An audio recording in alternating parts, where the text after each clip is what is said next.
आज हम हल करेंगे प्रश्नावली 3.3। पहला प्रश्न है, निम्नलिखित प्रश्नों के उत्तर देने के लिए आकृति 3.3 में दिए दंडालेख का प्रयोग करें। पहला प्रश्न है, कौन सा पालतू पशु अधिक लोकप्रिय है। बी में दिया हुआ कितने विद्यार्थियों का पालतू पशु कुत्ता है। तो यहाँ पे ये दंडालेख हमें दिया गया है।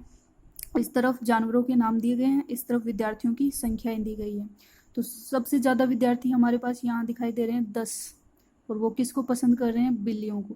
तो पहले ए का आंसर हो जाएगा बिल्लियाँ। दूसरा प्रश्न इसी में किया है, कितने विद्यार्थियों को पालतू पशु कुत्ता है। तो यहाँ पे कुत्ता ये रहा, तो ये है 8। इसका जो साइन आ रहा है, पूरा दंडालेख बन रहा है, वो 8 विद्यार्थियों के इक्वल में बन रहा है। तो यहाँ पे हो जाएगा 8 विद्यार्थियों को कुत्ते पालना पसंद है। तो दूसरा प्रश्न है, निम्नलिखित दंडालेख को पढ़िए जो एक पुस्तक भंडार द्वारा 5 क्रमागत वर्षों में पुस्तकों की संख्या दर्शाती है और आगे आने वाले प्रश्नों के उत्तर दीजिए। पहला प्रश्न है, वर्षों 1989, 1990 और 1992 में से प्रत्येक में लगभग कितनी पुस्तकें बेची गई। तो दंडालेख हमें यहाँ दिया गया है। इस दंडालेख में जो स्केल काम में लिया गया है, 1 सेंटीमीटर बराबर लिया है 100 पुस्तकों की।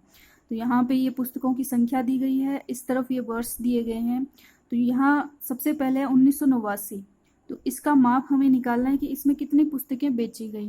तो यहाँ पे मैंने इसको स्केल से मापा, इस दंडालेख को, इतनी लंबाई, तो ये आई 1.3 सेंटीमीटर, और यहाँ 1 सेंटीमीटर बराबर दिया गया है 100 पुस्तकों के।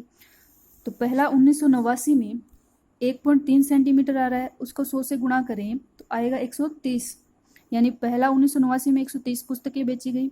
दूसरा है 1990। 1990 का जब हमने स्केल यहाँ से मापा तो ये आया 3.4 सेंटीमीटर। तो 3.4 गुणा 100, ये आ जाएगा 340 पुस्तकें। ऐसे ही 1992 में ये स्केल आएगा हमारा 1.7 सेंटीमीटर के लगभग। तो यहाँ से 1992 में आ गया 170 पुस्तकें। प्रश्न संख्या 2 है, किस वर्ष में लगभग 475 पुस्तकें बेची गई, किस वर्ष में लगभग 225 पुस्तकें बेची गई। तो यहाँ पे हमने सबके स्केल माप के लिखे हुए हैं। तो ये हमने निकाला 1989 और 90 और 92 में हमने निकाल रखे हैं। 475 किसी में भी नहीं आ रहा। बचे हुए हैं ये 1993 में 4.3, तो 100 से गुणा करें इसको तो ये आ जाएगा 430 पुस्तकें। इसमें भी 475 नहीं आ रहे। 2.2 को 100 से गुणा करें, ये आता है 220। तो किसी वर्ष में भी 475 पुस्तकें नहीं बेची गई हैं। फिर इसी के आगे पूछा गया है 225, लगभग 225। तो यहाँ जो 220 है, लगभग हम मान सकते हैं 225 के करीब ही है।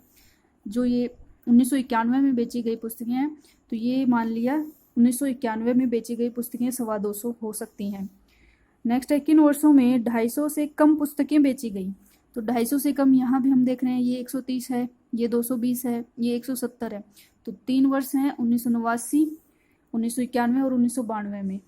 क्या आप स्पष्ट कर सकते हैं कि आप वर्ष 1989 में बेची गई पुस्तकों का आंकलन किस प्रकार कर रहे हैं। तो हम ये स्केल से माप कर आंकलन कर रहे हैं। पहले हमने स्केल से इसकी लंबाई मापी, ये 1.3 सेंटीमीटर आ रही है। तो 1 सेंटीमीटर बराबर दिया हुआ है 100 पुस्तकों के, अतः 1989 में 1.3 सेंटीमीटर बराबर 1.3 गुणा 100, तो ये आ गई 130। तो आंकलन का हमने करके यहाँ पे दिखा भी दिया। प्रश्न संख्या 3 है, 6 विभिन्न कक्षाओं के विद्यार्थियों की संख्याएं नीचे दी गई हैं। इन आंकड़ों का एक दंडालेख द्वारा निरूपित कीजिए। कक्षाएं दी गई हैं, 5वीं से लेकर 10वीं तक विद्यार्थियों की संख्या दी गई है। आप स्केल किस प्रकार चुनेंगे। तो स्केल हमें इस प्रकार से लेना है कि जो माप हमें दी गई है, संख्याएं दी गई है, वो हमारे स्केल पे आ सकें। तो यहाँ पे हमने स्केल माना 1 सेंटीमीटर बराबर 20 विद्यार्थियों के। तो यहाँ पे इस तरफ कक्षाएं ले ली और इस तरफ हमने विद्यार्थियों की संख्या, यानी जो एक बॉक्स है वो 20 के बराबर। इस बॉक्स में छोटी छोटी ग्राफ आप देखेंगे तो छोटी छोटी लाइनें होती हैं 10। तो एक बॉक्स मान लिया हमने 20 के बराबर, तो दूसरा हो गया 40, फिर 60, फिर 80, 100, 120 और 140। और जो हमारे पैमाने हैं वो इसके अंतर्गत आ रहा है। सबसे बड़ा पैमाना है 135 और सबसे छोटा जो पैमाना है वो 80। और ये दोनों ही पैमाने हमारे ग्राफ के अंदर स्केल पे आ सकते हैं। तो सबसे पहले हमने दंडालेख बना लिया। 5वीं का 135 है, तो 120 से बड़ा इसका आधा होता है 130, और 130 से 5 लाइन आप ऊपर लेंगे, 2 लाइन, तो यहाँ पे हो जाएगा 135। फिर 6वीं में इसने बताया 120 का है, तो वो पूरा पूरा पैमाना हमारा 120 पे आ रहा है। 7वीं में इसने बताया है 95, यानी 100 से कम और 80 से ज़्यादा। तो यहाँ आधा हो जाएगा 90 के, और इससे 2 लाइन ऊपर हो जाएगा 95। फिर है आठवीं में 100 है, तो 100 हमारे पास स्केल पे है, ये रहा पूरा 100 8वीं पे आ गया।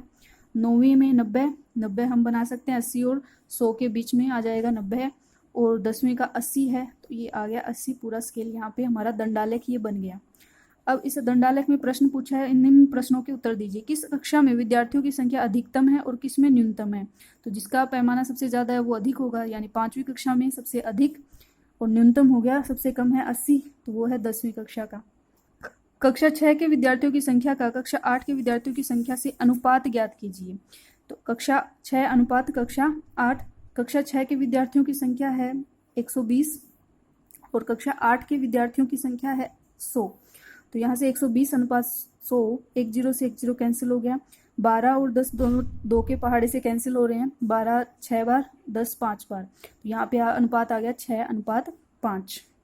प्रश्न संख्या 4, एक विद्यार्थी के प्रथम सत्र और द्वितीय सत्र का प्रदर्शन दिया हुआ है। एक उपयुक्त स्केल चुनकर एक दोहरा दंड आलेख खींचिए और दिए गए प्रश्नों के उत्तर दीजिए। तो यहाँ पे प्रथम सत्र और द्वितीय सत्र के अंक दिए गए हैं, विषयों के नाम दिए गए हैं, इसका हमें दोहरा आलेख बनाना है और निम्न 3 प्रश्नों के उत्तर देने हैं। तो सबसे पहले आलेख बनाने के लिए हम स्केल लेंगे। तो आलेख में हमें यहाँ अंक अधिकतम 100 है और न्यूनतम अंक हमारे पास यहाँ पे है 72, यानी 70 के पास।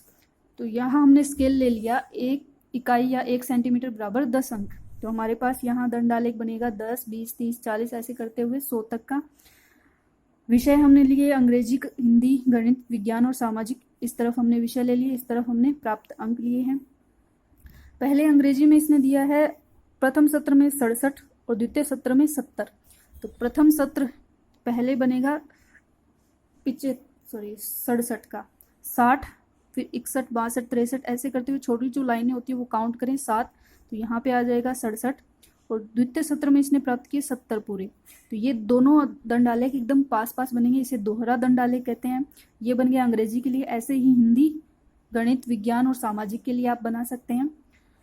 फिर इसने प्रश्न पूछे हैं कुछ, किस विषय में विद्यार्थियों ने अपने प्रदर्शन में सबसे अधिक सुधार किया है? यहाँ पे आप देखें कि अंकों में जो सबसे अधिक अंतर है उसी ने सबसे अधिक सुधार किया है। 67 से 70 यानी 3 अंक बढ़ाए हैं। 72 से 65 पे आया है, यानी कम हुए हैं, यहाँ पे तो सुधार हुआ ही नहीं है, उल्टा कम हो गए अंक।